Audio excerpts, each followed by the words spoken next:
At the end of this month, we've got our kind of monthly training session up at Hazelwood in London Irish, where our players meet.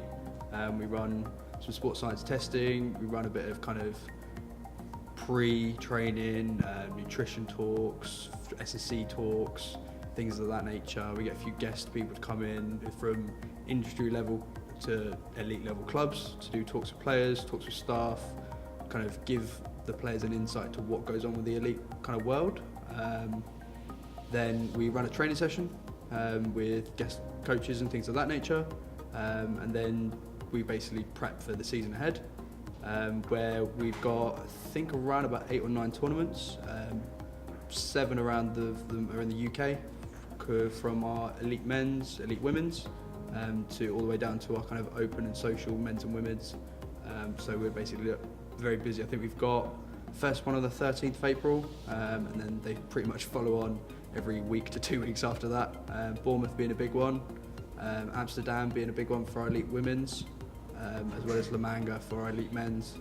We go out there pretty much every season, and it's good fun. And then coming to the end of the season, we'll have Heart of Wales, where we've got 4 sides over in Wales, so it should be really good and really strong. But it's kind of a season send-off for us, ends our season nicely. And then in November, we'll end up having Dubai as well. So we go out with a vets team and hopefully an elite men's and elite women's side to kind of have fun with the circuit and things like that through kind of the whole of World 7 series of rugby. It's great.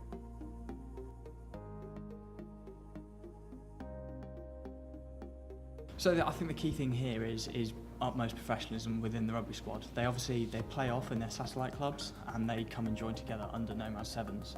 And once they're here, they're a group of individuals that come together as a team.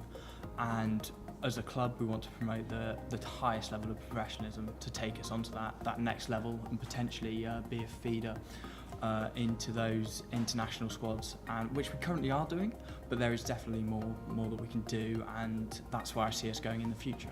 Again, with the inclusion of rugby sevens in the Olympics, it's a great drawing factor, and Nomad sevens are looking to produce what's called baby Nomad, so an academy system that pulls through the great young talent that this country has, and we want to be able to provide a vehicle for those players to take their rugby game to the next level, both men's and women's.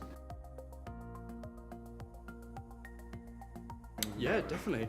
So currently our elite level women's are mostly international. They have international caps. They currently all play for Premiership clubs, across from Saracens, Harlequins, some at Worcester Valkyries, Gloucester and Hartbury. There's probably another few that I missed, Wasps. So they'll all have 15s caps for those clubs. Some have had England and Wales caps for the 15s. Then when it comes to the 7 circuit, when we start getting really busy with it, there's 3 or 4 girls that played last year for Wales, 3 or 4 this year that played for England. We currently have Sydney Gregson, who went out to Nice, along with a couple of other girls. I believe Sophie Tandy as well, played out there. But pretty much our elite women's are Premiership standard, with a lot of international players. And then when we drop down to our opens, they are still Premiership level, but the development sides. So the second team for Saracens, the second team for Quins, they're up and coming, and we're looking to, along with our support from the sports science side of it, is develop them not only through their 7s, but through their 15s as well.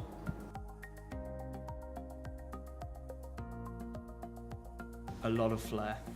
We play for that flair factor. We want to win, but again we want to be the best that we can, and a lot of that is down to the flair, and the team go out there and play with free spirit, be the best. We're Nomad Sevens. We set our standards high.